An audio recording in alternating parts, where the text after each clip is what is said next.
biggest premium star, of course, at the time, near the top, is AJ Styles. And it's written here in the Observer, AJ never really had the full option of going to WWE, even though his contract was set to expire in September. TNA had a 1-year option on his services after the contract expired and exercised it, and they signed him to a new 3-year deal, effectively keeping him away from WWE until either late 2008 or until the company is no more. Jerk. As noted, they weren't going to put the NWA title on him unless he signed the deal, but it wasn't a forced gun to your head signing under pressure. They'd verbally agreed to the deal and just hadn't worked out the minor points before the weekend. 3 years ago, Styles did turn down a WWE developmental offer when he was considered less experienced because the money, which was like $500 a week, wasn't worth it for him to give up his regular landscaping job and move his family to Louisville. It ended up working out better for him because he's made a far bigger name, and between TNA and the Indies can largely make his own schedule and probably earn in the low six figures now. If WWE had the option of signing him, they would have, as those in talent decision making were high on him. So clear, I mean, it's clear that WWE realizes, oh, we dropped the ball on him, but you guys were loyal to him and saw an opportunity and made him a new deal. You exercised the right to renew that deal. But AJ probably had a sense of loyalty to you guys too. He wasn't looking to leave in '05, as best I've ever read. Was that what really happened? Was he looking to stick around?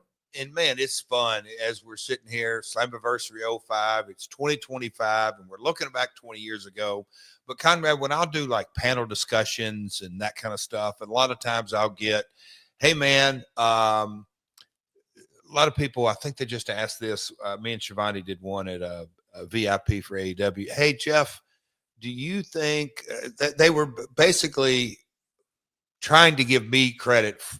Hey, you did Samoa Joe and AJ Styles, and it gave you a list of the TNA, and I turn it around every time because I think about Lucky, how grateful I am when I look at the roster kind of from day one and as it built up. But AJ, when I really drill down to it, we had some guys that, and I think this is a part of the day in and day out relationships that I had with everybody across the roster. I wasn't universally liked by any stretch of the imagination, but I did care for the individuals. And obviously I would lead with, look, I have to do what's best for the TNA brand. But hey, AJ, let's think about it this way. And I think AJ, from a very early kid, if you will, early stage of his career, I think he built a trust with our brand and with us.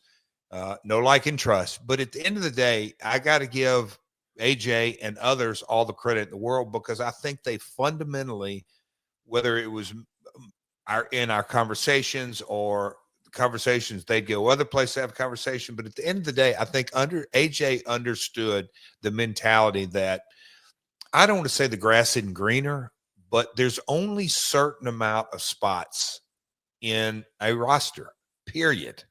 No matter how you slice it and dice it, that you really have to figure out. And, you know, AJ now is going into, God, he's got to be getting close to 30-year career. And so if you're going to have longevity, you don't need to think just about next week, next month, or even next year. You kind of got to look for the long haul. And I think AJ understood that he was building his brand. Got to give credit to Bill Behrens, who advised him all the time, AJ, his wife Wendy, and his kind of mentality that he just wanted to be treated fair.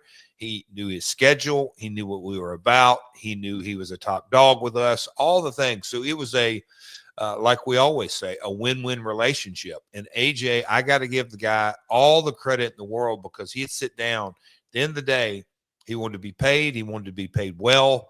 And he wanted to be marketed and pushed. And that's why I felt kind of bad for the guy when, you know, Hogan comes in and they're doing kind of the silly stuff. And I'm thinking, if he wants to do all the silly stuff, not AJ Styles stuff, hell, he could have gone to WWE and made a lot more money in this stuff. But AJ kind of stuck to the brand. And during this time, I remember it in that he just wanted to be fair. He wanted us to be fair, and he wanted to be fair about it. And he was always very, very reasonable in his request, and he always got bumps in pay. Every contract that went along from the day he started until the day he left, he got raises. You want to hear something crazy? Oh boy. AJ Styles has been wrestling a year and a half. He started wrestling a year and a half after Goldberg. So Goldberg wrestled and then had all these long gaps and left and did, outside the wrestling business stuff. Yeah. He started in 97. AJ started at some point in 98. So we're talking a year and change later. Wow. Isn't that crazy? The parallel that you don't think about AJ and Goldberg starting around the same time. That's a little fun fact. That's there cool. They are. There they are. Damn. Let's talk about DDP. It's written here that in the Observer that several people were strong on not bringing DDP back after they had to negotiate to get him to put over Monty Brown in a tag match on May 15th. My own feeling is they need some recognizable faces early on. And with Jeff Hardy and Kevin Nash unavailable for the first show, DDP is at least that. But I can see not using him because that was a really lame deal, not being agreeable to putting Brown over. At 49 years old, he has to recognize his role in the company, and it's here to grow and make stars. It's not like they're jobbing him left and right. And it's only been Jarrett in a title match and Brown, who is a heel, being groomed for a title shot. And it was a tag anyway. But I think Dallas realized with Dusty out that he doesn't have a best friend on the committee and might not be taken care of. And he figured he was on the way out anyway. DDP, after it was made clear they weren't going to use him anymore, went on the internet to save face, claiming he came in to help the company get on television, and he and Nash did so it was the right time for them to leave. Of course, these days, we love us some DDP. What was really going on here back then? Were you just in your growing pains of growing the company? I hate to say it. This is going to come as a shocker to you. Dave was dealing with, I'll say diplomatically as possible, incomplete information. DDP, I think there's a definition. When you say negotiating for a finish, I think that goes along with just about anybody that would be coming from guiding stature. I'll call it a negotiation because I think there's different ways that you can put a guy over and different finishes. There's thousands of variations of all kinds of finishes. Dallas, to me, and again, you have to give, because Dusty was in here. I don't know specifics that we're actually talking about, but he was in here leading creative for a period of that. But Dallas was never a problem. He wanted to come in, and his kind of unwritten rule that he would voice was, hey man, if I'm going to be there, I want to make it impactful. Whatever I do, I want to be a part of it.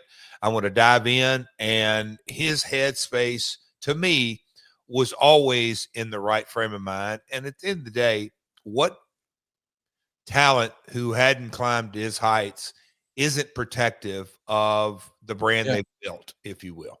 Sure.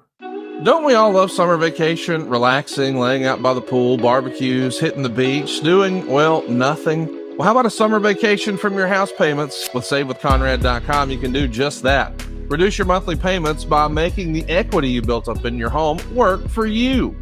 You can roll together those high interest rate credit cards into one lower monthly payment and perhaps access some of that newfound equity to turn your house into your dream home with no money out of pocket. And how about this?